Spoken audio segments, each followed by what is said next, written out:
Hello, Reading Room. This is Dr. Annette Feravich. I am reading today from the Case for Christ. Today is July 8th.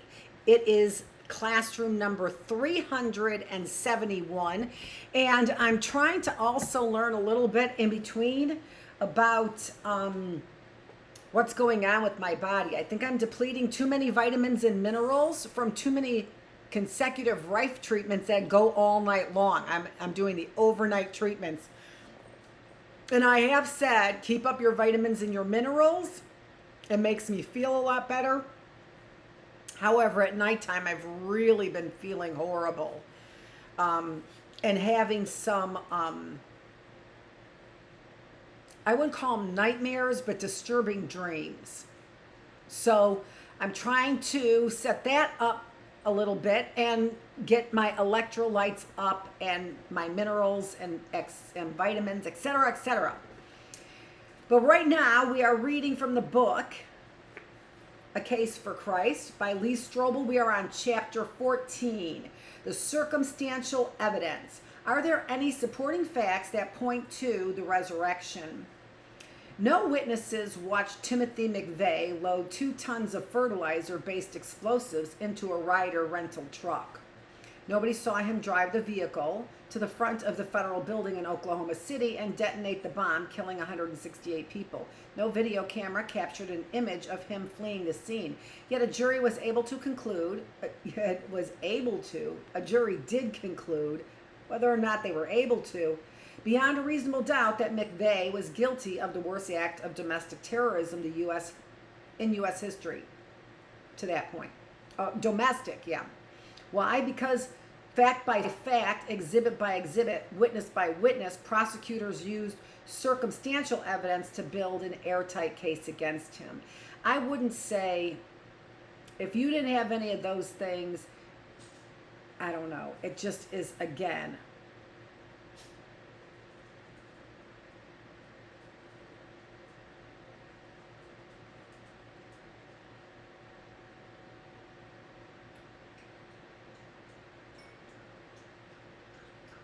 yeah, that's just so disturbing.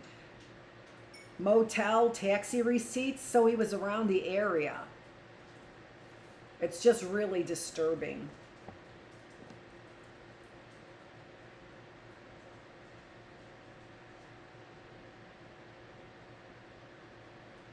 Having already considered the persuasive, you just really, if nobody saw him do any of those things, to me, you cannot convict a man, not and put him on death row with only circumstantial evidence.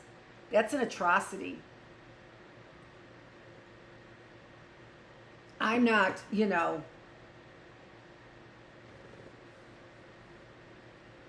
the Michigan militia stuff. I don't know. It's hard to say. And put him on death row, it is clear that people were looking to make sure that they found somebody. Having already considered the persuasive evidence for the empty tomb and eyewitness accounts of the risen Jesus, now is time for me to seek out any circumstantial evidence that might bolster the case for the resurrection. I knew that if an event as extraordinary as the resurrection of Jesus had really occurred, history would be littered with indirect evidence backing it up. That quest took me once more to Southern California, this time to the office of a professor who masterfully blends expertise in history, philosophy, and science. The 13th interview, J.P. Moreland, Ph.D. J.P. Moreland's dark gray hair, silvery mustache, and gold-rimmed glasses make him appear a little older than his 50 years. Yet he is brimming with energy. He spoke in animated and enthusiastic tones, frequently leaning forward in his swivel chair to emphasize his points, actually bouncing a bit at times, almost as if he were going to leap out and throttle me with his arguments. I love this stuff, he explained during one brief break, the only time during our conversation when he stated the obvious. Moreland's highly organized mind works so systematically, so logically, that he seems to effortlessly construct his case in complete sentences and whole paragraphs without wasted words or extraneous thoughts, ready for proofreading and printing. When my tape recorder would stop, he would pause, give me time to slip in a new cassette, and then pick up exactly where he had left off without missing a beat. While Moreland is a well-known philosopher with a doctorate from the University of Southern California and is comfortable navigating the conceptual worlds of Kant and Kierkegaard, he doesn't dwell exclusively in the abstract. His background in science, he has a chemistry degree from the University of Missouri and a master in history, as demonstrated by his excellent book, Scaling the Secular City, anchor him in the everyday world and prevent him from floating into purely ethereal thinking. Moreland, who also has a master's degree in theology from Dallas Theological Seminary, currently is a professor at the Talbot School of Theology, where he teaches in the master's program in philosophy and ethics. His articles have been published in more than 30 professional journals, such as American Philosophical Quarterly, Metaphilosophy, and Philosophy and Phenomenological Research. He has written, co-authored, or edited a dozen books, including Christianity and the Nature of Science, Does God Exist?, a debate with Kai Nielsen, The Life and Death Debate, The Creation Hypothesis, Beyond Death, Exploring the Evidence for Immortality, Jesus Under Fire, and Love Your God with All Your Mind. Sitting down with Moreland in his small but homey office, I already knew that circumstantial evidence is plural rather than singular. In other words, it's built brick by brick by brick until there's a sturdy foundation on which conclusions can be confidently based. So I began our interview with a point-blank challenge. Can you give me 5 pieces of circumstantial evidence that convince you Jesus rose from the dead? Moreland listened intently to my question. 5 examples, he asked. 5 things that are not in dispute by anybody? I nodded. With that, Moreland pushed his chair back from his desk and launched into his first piece of evidence: the changed lives of the disciples and their willingness to die for their conviction that Jesus had risen from the dead. Exhibit 1, the disciples died for their beliefs. When Jesus was crucified, Moreland began, his followers were discouraged and depressed. They no longer had confidence that Jesus had been sent by God because they believed anyone crucified was accursed by God. They also had been taught that God would not let his Messiah suffer death, so they dispersed. The Jesus movement was all but stopped in its tracks.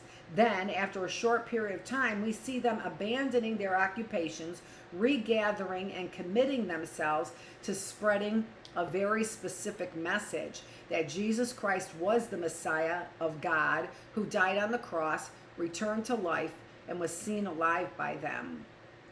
And they were willing to spend the rest of their lives proclaiming this without any payoff from a human point of view. It's not as though they were a mansion awaiting them on the Mediterranean.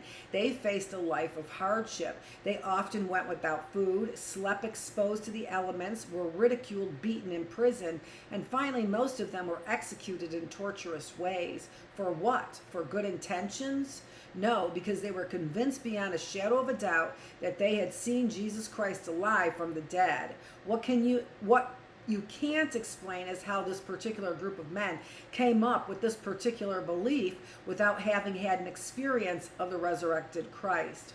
There's no other adequate explanation. It's so interesting. As I'm going through, I'm like, that's evidence. That's evidence. And yet, it's circumstantial evidence, right? I know. What I just say about Timothy McVeigh. But for my belief, they went back to their lives, they dispersed, and then they came together again. Wow, that's some pretty good evidence for me. But it's not scientific. I don't know how much of this has been scientific, right? But interesting to me. I like that evidence. So far, I'm like, oh, I like this book, but sometimes it makes me doubt more than it makes me believe. That right there makes me a bigger believer. I interrupted with a yes, but objection. Yes, I agreed. They were willing to die for their beliefs, but I added, so have Muslims and Mormons and followers of Jim Jones and David Koresh. This may show that they were fanatical, but let's face it, it doesn't prove that what they believed is true. Good point, Lee. Wait a minute, think carefully about the difference, Moreland insisted as he swiveled to face me head on, planting both of his feet firmly on the floor. Muslims might be willing to die for their belief that Allah revealed himself to Muhammad, but this revelation was done in a publicly observable way, so they could be wrong about it. They may sincerely think it's true, but they can't know for a fact because they didn't witness it themselves. However, the apostles were willing to die for something they had seen with their own eyes and touched with their own hands. They were in a unique position not to just believe Jesus rose from the dead, but to know for sure. And when you've got 11 credible people with no ulterior motives and nothing to gain and a lot to lose, who all agree they observed something with their own eyes, now you've got some difficulty explaining that away. I smiled because I had been playing devil's advocate by raising my objection. Actually, I knew he was right. In fact, this critical distinction was pivotal in my own spiritual journey. For me too, Lee. It had been put to me this way. People will die for their religious beliefs if they sincerely believe they're true, but people won't die for their religious beliefs if they know their beliefs are false. While most people can only have faith that their beliefs are true, the disciples were in a position to know without a doubt whether or not Jesus had risen from the dead. They claimed that they saw him, talked with him, and ate with him. If they weren't absolutely certain, they wouldn't have allowed themselves to be tortured to death for proclaiming that the resurrection had happened. Okay, I'm convinced on that one, I said, but what else do you have? Exhibit number 2, the conversion of skeptics.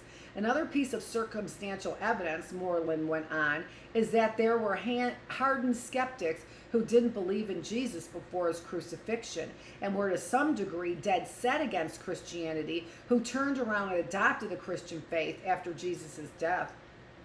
There's no good reason for this apart from having experienced the resurrection of Jesus. You're obviously talking about James, the brother of Jesus, and Saul of Tarsus, who became the Apostle Paul, I said. But do you really have any credible evidence that James had been a skeptic of Jesus? Yes, I do, he said. The Gospels tell us Jesus' family, including James, were embarrassed by what he was claiming to be. They didn't believe in him. They confronted him. In ancient Judaism, it was highly embarrassing for a rabbi's family not to accept him. Therefore, the gospel writers would have no motive for fabricating this skepticism if it weren't true.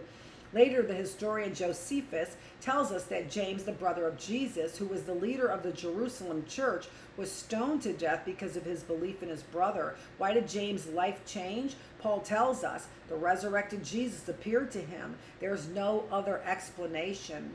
Indeed, none jumped to mind. And Saul, I asked? As a Pharisee, he hated anything that disrupted the traditions of the Jewish people. To him, this new and counter movement called Christianity would have been the height of disloyalty. In fact, he worked out his frustration by executing Christians when he had a chance, Moreland replied. Suddenly, he doesn't just ease off Christians, but joins their movement. How did this happen?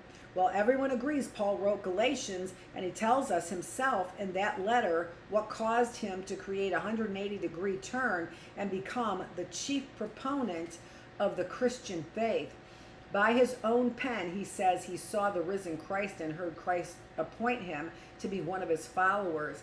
I was waiting for Moreland to make this point so I could challenge him with an objection by Christianity critic Michael Martin. He said that if you count Paul's conversion as being evidence for the truth of the resurrection, you should count Muhammad's conversion to Islam as being evidence for the truth that Jesus was not resurrected, since Muslims deny the resurrection. I did not know that. I suppose it makes sense if you think that Jesus is only a prophet. So there hangs the critical key. Basically, he says the evidence values of Paul's conversion and Muhammad's conversion cancel each other out. I told Moreland, frankly, that seems like a good point. Won't you admit that he's right? Moreland didn't bite. Let's take a look at Muhammad's conversion, he said with confidence in his voice. No one knows anything about it. Muhammad claims he went into a cave and had a religious experience in which Allah revealed the Quran to him. There's no other eyewitnesses to verify this. Muhammad offered no publicly miraculous signs to certify anything. And someone easily could have had ulterior motives in following Muhammad, because in the early years, Islam was spread largely by warfare. Followers of Muhammad gained political influence and power over the villages that were conquered and converted to Islam by the sword. Contrast that with the claims of the early followers of Jesus, including Paul. They claimed to have seen public events that other people saw as well. These were things that happened outside their minds, not just in their minds. Furthermore, when Paul wrote 2 Corinthians, which nobody disputes he did, he reminded the people of Corinth that he performed miracles when he was with them earlier. He'd certainly be foolish to make this statement if they knew he hadn't. And your point, I asked? Remember, he said, it's not the simple fact that Paul changed his views. You have to explain how he had this particular change of belief that completely went against his upbringing, how he saw the risen Christ in a public event that was witnessed by others, even though they didn't understand it, and how he performed miracles to back up his claim to being an apostle. All right, I said, I see your point, and I'll admit it's a good one. With that, I gestured for him to go on to his next piece of evidence.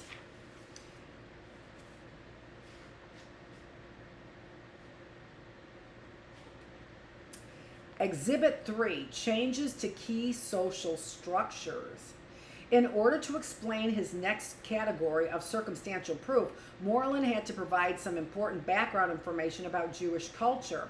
At the time of Jesus, the Jews had been persecuted for 700 years by the Babylonians, Assyrians, Persians, and now by Greeks and the Romans, Moreland explained. Many Jews had been scattered and lived as captives in these other nations. However, we still see Jews today, while we don't see Hittites, Perizzites, Ammonites, Assyrians, Persians, Babylonians, and other people who had been living in that time. Why? Because these people got captured by other nations, intermarried, and lost their national identity. Why didn't that happen to the Jews? Because the things that made the Jews Jews, the social structures that gave them their national identity, were unbelievably important to them. The Jews would pass these structures down to their children, celebrate them in synagogue meetings at every Sabbath, and reinforce them with their rituals, because they knew if they didn't, there soon would be no Jews left. They would be assimilated into the cultures that captured them. See this morning's Early Birds. And there's another reason why these social institutions were so important. They believed these institutions were entrusted to them by God. They believed that to abandon these institutions would be to risk their souls being damned to hell after death.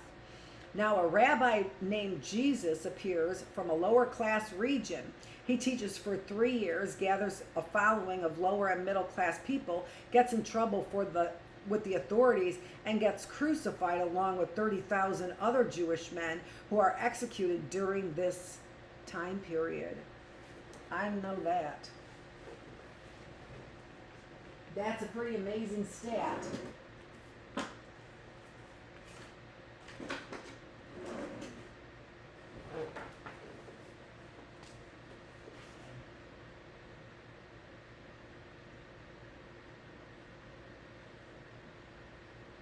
And they didn't say killed. He didn't say killed. He said 30,000 other Jewish men get crucified.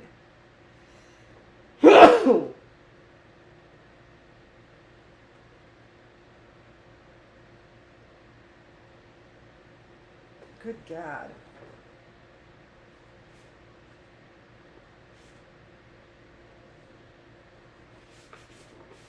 Ugh.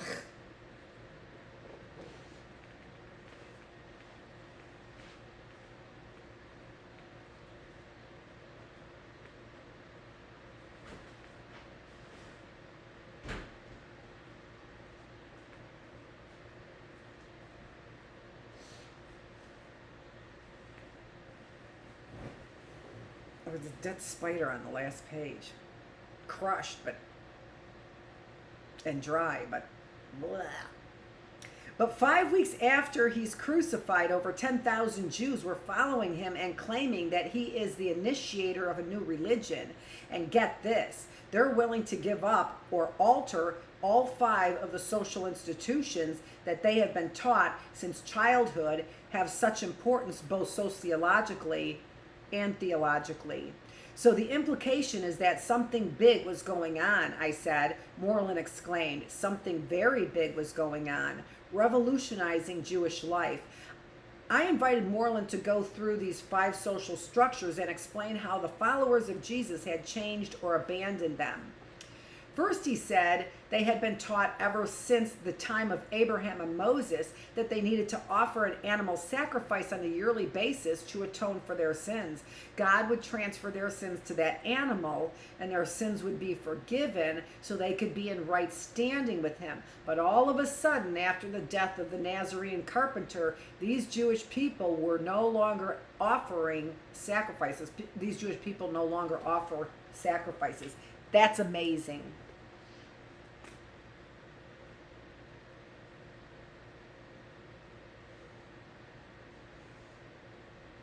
Oops.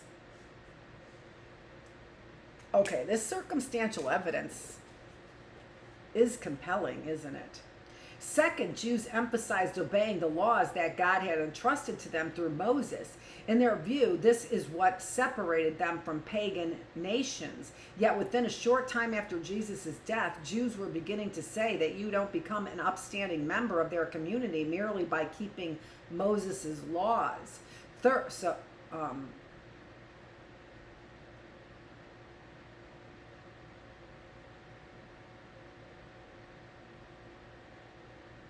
Yet in a short time after Jesus' death, Jews were beginning to say that you don't become an upstanding member. That's amazing too.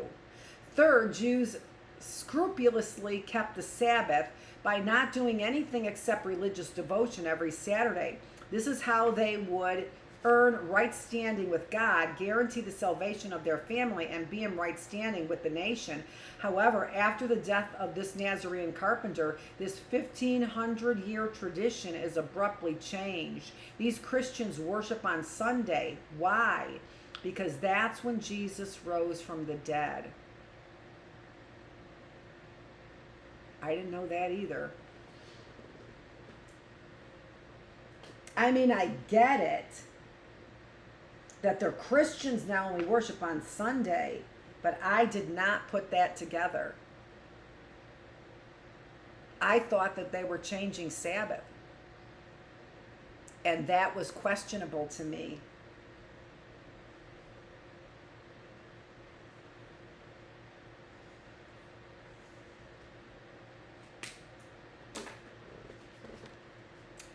Fourth, they believed in monotheism, only one God. While Christians teach a form of monotheism, they say that the Father, Son, and Holy Spirit are one God. This is radically different from what the Jews believed. They would have considered it the height of heresy to say someone could be God and man at the same time. Yet Jews begin to worship Jesus as God within the first decade of the Christian religion. And fifth, these Christians pictured the Messiah as someone who suffered and died for the sins of the world, whereas Jews had been trained to believe that the Messiah was going to be a political leader who would destroy the Roman armies. With that context established, Moreland went in for the rhetorical kill, drilling me with his intense and unwavering gaze. Lee, he said, how can you possibly explain why in a short period of time, not just one Jew, but an entire community of at least 10,000 Jews were willing to give up these 5 practices that had served them sociologically and theologically for so many centuries? My explanation is simple. They had seen Jesus risen from the dead. While Moreland's point was extremely impressive, I saw a problem in people understanding it today. I told him that it's very difficult for 20th century Americans to appreciate the radical nature of this transformation.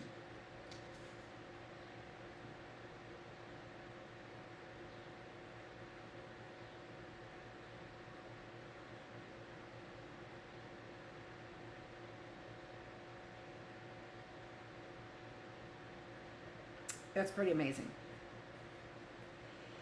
These days, people are fluid in their faith, I said. They bounce back and forth between Christianity and New Age beliefs. They dabble in Buddhism. They mix and match and create their own spirituality. For them, making the kind of changes you mentioned wouldn't seem like a big deal. Moreland nodded. He had apparently heard this objection before. I'd ask a person like that, what's your most cherished belief? That your parents were good people? That murder is immoral? Think about how radical something must be to get you to change or give up that belief you treasure so much. Now we're starting to get close. Keep in mind that this is an entire community of people who are abandoning treasured beliefs that have been passed on for centuries and they believe were from God himself. They were doing it even though they were jeopardizing their own well-being, and they also believed they were risking the damnation of their souls to hell if they were wrong. What's more, they were not doing this because they had come upon better ideas. They were very content with the old traditions. They gave them up because they had seen miracles that they could not explain and that forced them to see the world another way. We're Western individualists who like technological and sociological change, I observed. Traditions don't mean as much to us. I'll grant that, Moreland replied, but these people did value tradition. They lived in a period in which the older something was, the better. In fact, for them, the farther back they could trace an idea, the more likely it was to be true. So to come up with new ideas was opposite of the way we are today. Believe me, he concluded, these changes to the Jewish social structure were not just minor adjustments that were casually made. They were absolutely monumental. This was nothing short of a social earthquake, and earthquakes don't happen without a cause. Exhibit number 4, communion and baptism. Moreland pointed to the emergence of the sacraments of communion and baptism in the early church as more circumstantial evidence that the resurrection is true. But I had some doubts. Isn't it only natural that religions would create their own rituals and practices, I asked? All religions have them, so how does that prove anything about the resurrection? But let's consider communion for a moment, he replied. What's odd is that these early followers of Jesus didn't get together to celebrate his teachings or how wonderful he was. They came together regularly to have a celebration meal for one reason, to remember that Jesus had been publicly slaughtered in a grotesque and humiliating way. Think about this in modern terms. If a group of people love John F. Kennedy, they might meet regularly to remember his confrontation with Russia, his promotion of civil rights, and his charismatic personality. But they're not going to celebrate the fact that Lee Harvey Oswald murdered him. However, that's analogous to what these early Christians did. How do you explain that? I explain it this way. They realized that Jesus' slaying was a necessary step to a much greater victory. His murder wasn't the last word. The last word was that he conquered death for all of us by rising from the dead. They celebrated his execution because they were convinced that they had seen him alive from the tomb. What about baptism, I asked. The early church adopted a form of baptism from their Jewish upbringing called proselyte baptism.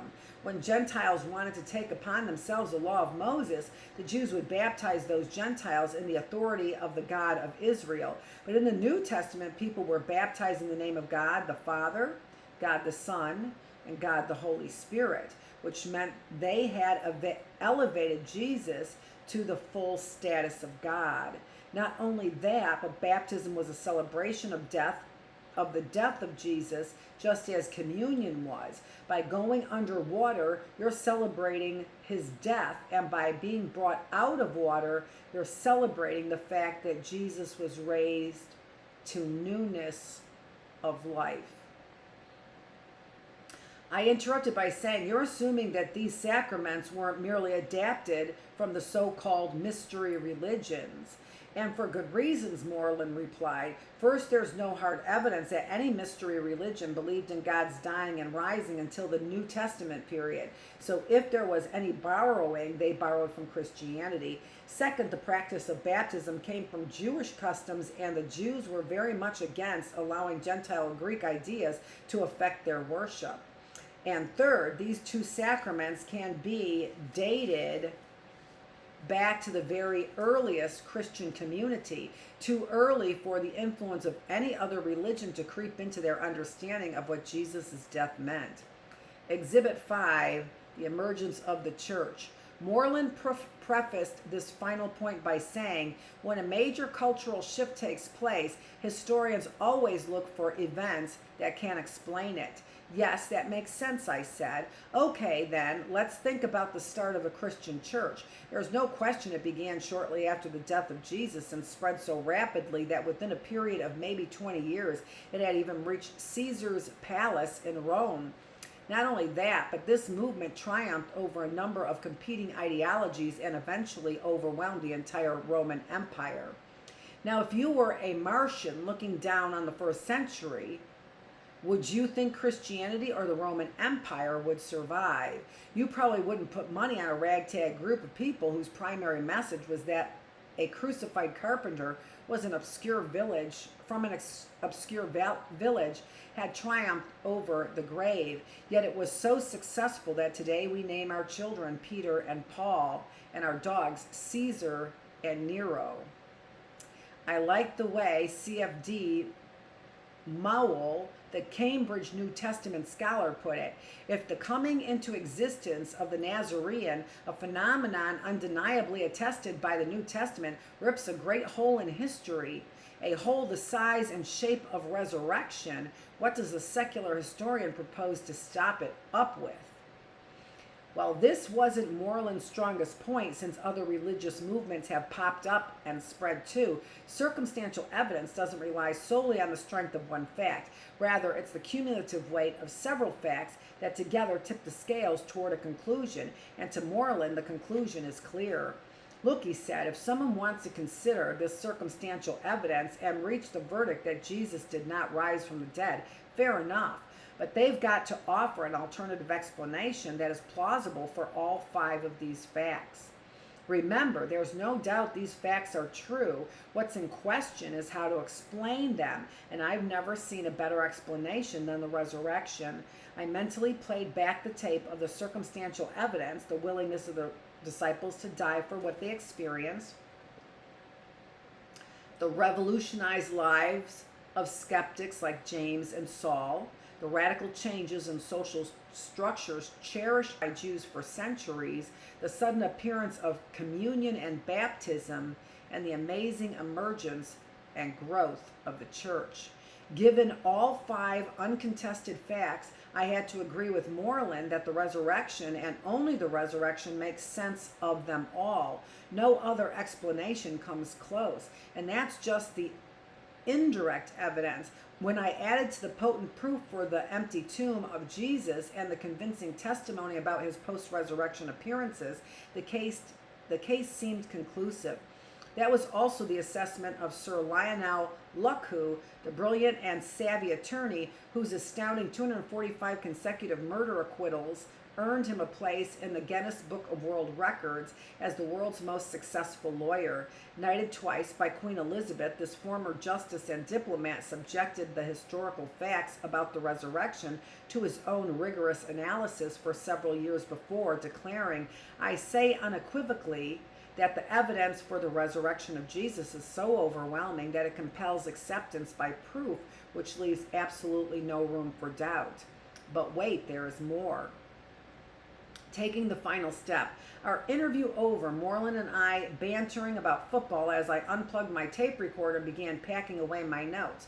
Though I was in a bit of a hurry to catch my flight back to Chicago, he said something that prompted me to pause. "There is one other category of evidence that you haven't asked about," he remarked. My mind reviewed our interview. "I give up," I said. "What is it?" "It's the ongoing encounter with the resurrected Christ that happens all over the world, in every culture, to people from all kinds of backgrounds and personalities, well educated and not, rich and poor, thinkers and feelers, men and women," he said. "They all will testify that more than a single thing in their lives, Jesus Christ has changed them."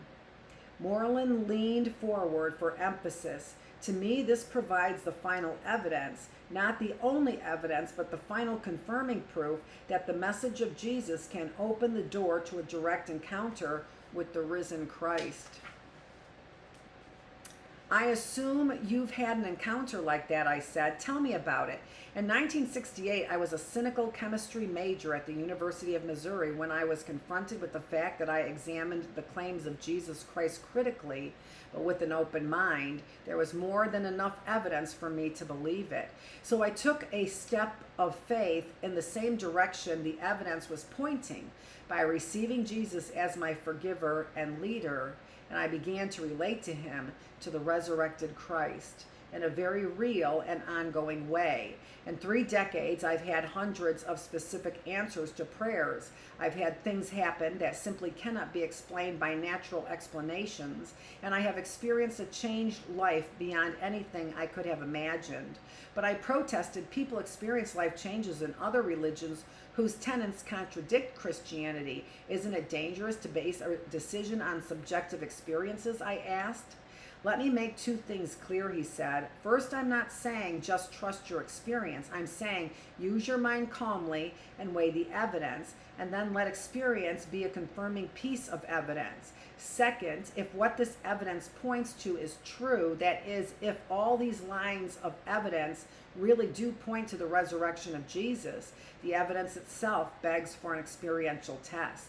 "Define that," I said. "The experiential test is he's still alive, and I can find out by relating to him. If you were on a jury and heard enough evidence to convince you of someone's guilt, it would make sense to stop short of the final step of convicting. It wouldn't make sense of the final step. It wouldn't make sense to stop short of the final step of convicting him. And for people to accept the evidence for the resurrection of Jesus and not take the final step of testing it experientially would be to miss where the evidence is ultimately pointing. So I said, if the evidence points strongly in this direction, it's only rational and logical to follow it into the experiential realm." He nodded in approval. "That's precisely right," he said. "It's the final confirmation of the evidence. In fact, I'll say this, the evidence screams out for the experiential test." Well, I'm screaming out, "Dear Jesus, where are you?"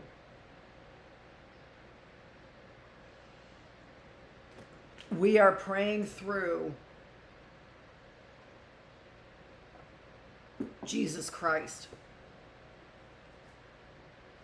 through him to God,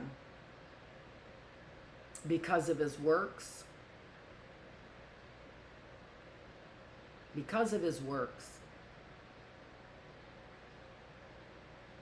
and his words, but his works. Deliberations. The disciples were in the unique position of knowing for certain whether Jesus had returned from the dead, and they were willing to die for their conviction that he did. Can you think of anyone in history who has knowingly and willingly died for a lie? What degree of certainty would you need before you would be willing to lay down your life for a belief? How thoroughly would you investigate a matter if you were going to base your life on it? What are your most cherished beliefs? What would it take for you to abandon or radically rethink those treasured opinions, especially if you truly believed you were risking the damnation of your soul if you were wrong? How does your how does your answer relate to this historical fact that thousands of Jews suddenly abandoned 5 key social and religious structures shortly after the crucifixion of Jesus? Yeah, I find that astonishing, but maybe not damnation, but your soul, or not of your soul, but to sacrifice your life. What would it take for my most cherished beliefs? I believe that this system of things is making people sick. What would it take for me to change that belief?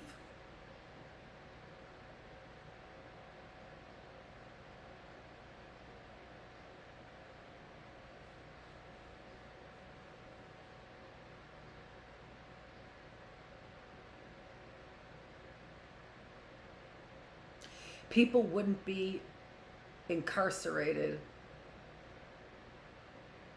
People wouldn't be put into mental institutions based on those facts that support this system of things or lack thereof.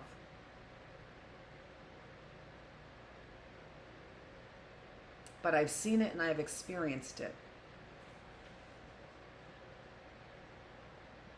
Other than the resurrection of Jesus, can you think of any explanation that would simultaneously account for all 5 categories of evidence that J.P. Moreland discussed?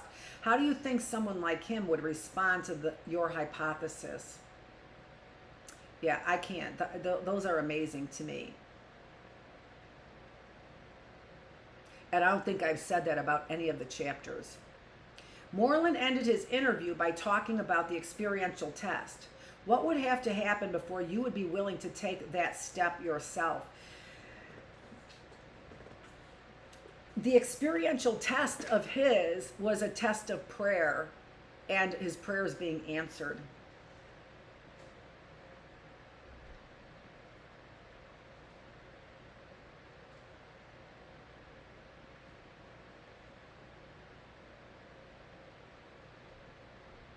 I'm in a tough position, because this is a big deal.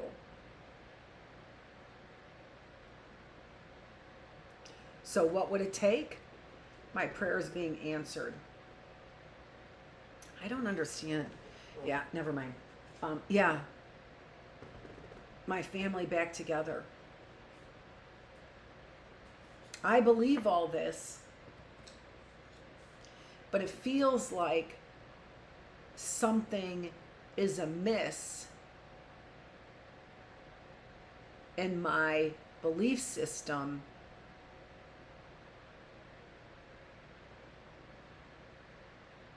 which is true.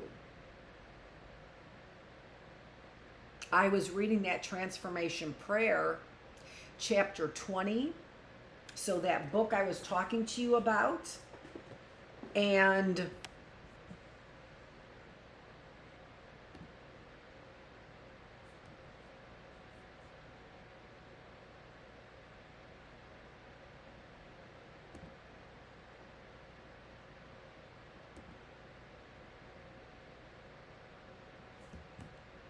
here it is.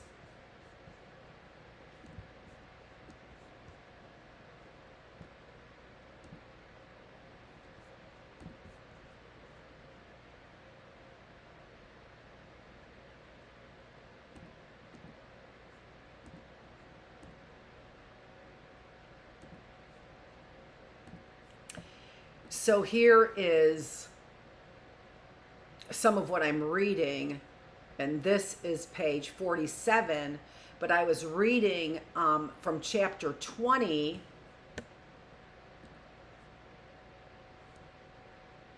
Oh, that's exactly where I was, page 320, where they are talking about this challenge And when we feel that the challenge is coming directly from Satan, what it's doing is Satan is shooting arrows at your lack of faith. And the belief is, in my heart, that God isn't answering my prayer, and that's the reason for the lack of faith.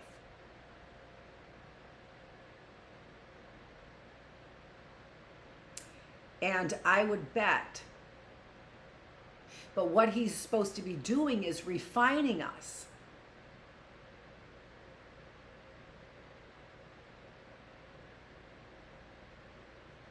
It's just that refining right now.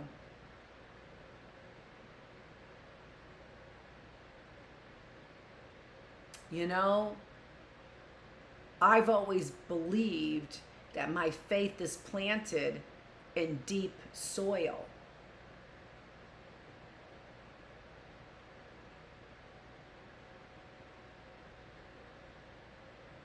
The apostles died for something they saw. Blessed are those who have not seen yet still believe. Yeah, you're absolutely right.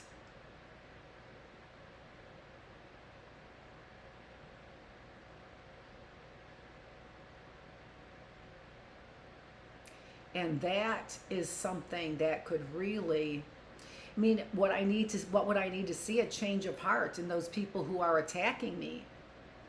That they get it. That they see.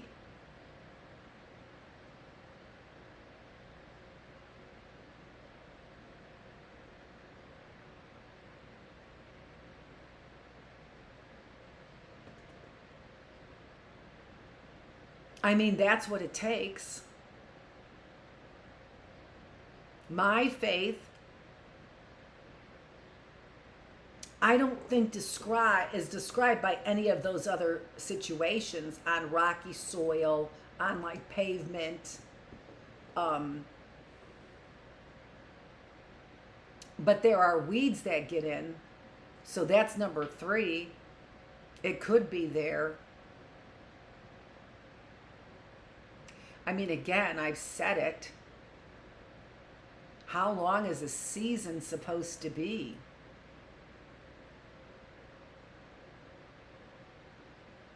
How long does it take for people to be convinced that this isn't the plot of someone who isn't acting in faith and as a Christian? I get it. I have had downfalls. I have made mistakes. But to not see the enemies when someone like me has got a mental health record that says incapacitated. How are there not enemies?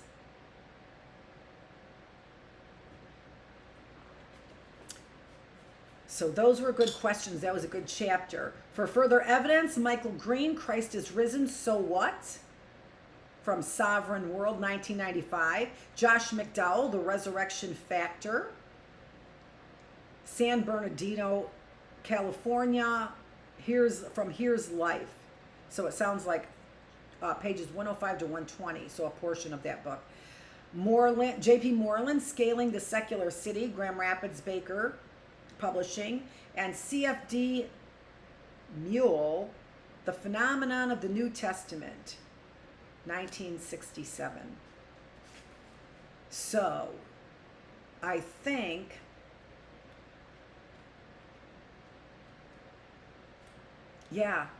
Tuesday's our last chapter. So what we'll probably do next week is read from Noah, from Trevor Noah's book, Born a Crime, on Wednesday and Thursday, and pick up a new book, which was supposed to be Lame Deer.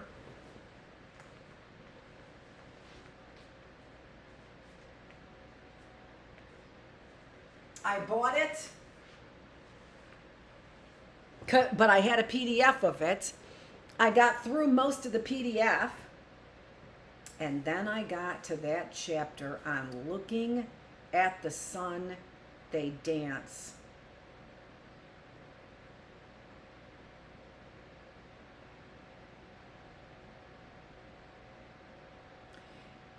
It is time for the piercing now. Maybe you cannot see clearly what happens down at the ground near the pole. Pete is lying on a buffalo hide on his back with a piece of wood clenched between his teeth. Bill is kneeling over him, taking Pete's flesh above the heart between his teeth. I can't believe I went to the exact page. Biting hard, making the flesh go white and numb. I just scanned it, and that's it. This is the exact page that makes me not want to read it. So that the piercing won't hurt so much. Did you see that the flash of the knife? It is done, and Bill is putting a strong sage stick and an eagle's claw through the wound. Pete gets up. The rawhide cord hanging down from the pole is attached. This is actually not the page. It was much graphic, much more graphic, and much more violent. The dancers are helped to stand up. Each one has a wreath of sage on his head. Once they are bound to the pole, the medicine man who runs the dance no longer has pity on the men. He pulls the dancers backward. This is it. Until the flesh stands out on their chests. When this is done, the singers sing the first song. See, that just is so horrific to me. So, I don't know.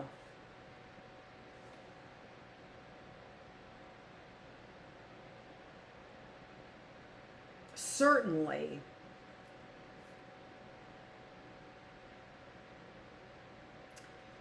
American Indians would have a full distaste for Christianity. They would also call us hypocritical in that full explanation of Jesus's crucifixion that we then celebrate in remembrance. He said both communion and baptism is a celebration of his death.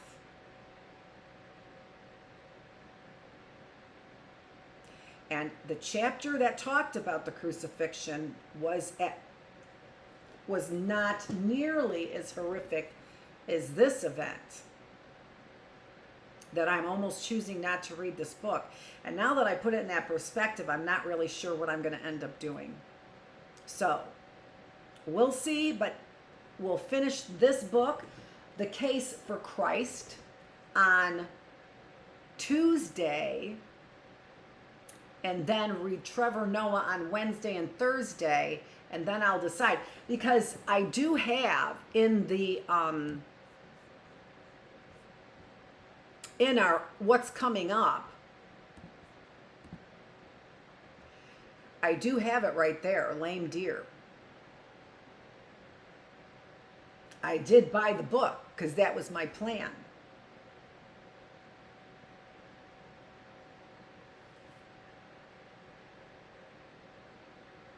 I don't know. We'll see. Now that I put it in that perspective, I probably will. We'll see. Lots of it was really, really, really good. That was a little disturbing. But again, animal sacrifices on a regular basis for atonement, well, we're glad that's not part of the tradition any longer. And there's one reason for it.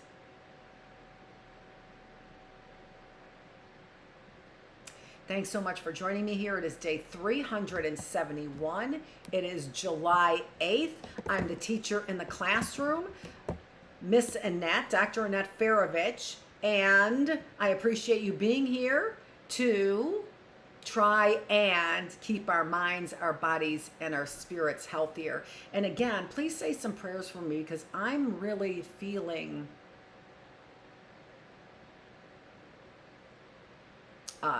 for the first time in a lot of years, I'm feeling sick. And it's not a virus, because it comes and goes. So that part of it doesn't make any sense. And I'm trying to figure that out. And so I could use your prayers in whatever way you want to deliver them. Thanks for joining me as I try and help you be healthier in your mind, your body, and your spirit. Maybe you can help me be healthier in my mind, my body, and my spirit as well. Thanks. I want to put up that title again, not that one. Before I'm out of here. All right, I'll see you tomorrow, Thursday. And then we're here Friday. Don't forget, we are here on Friday for our newest class at 9:30, which is Discovery Recovery.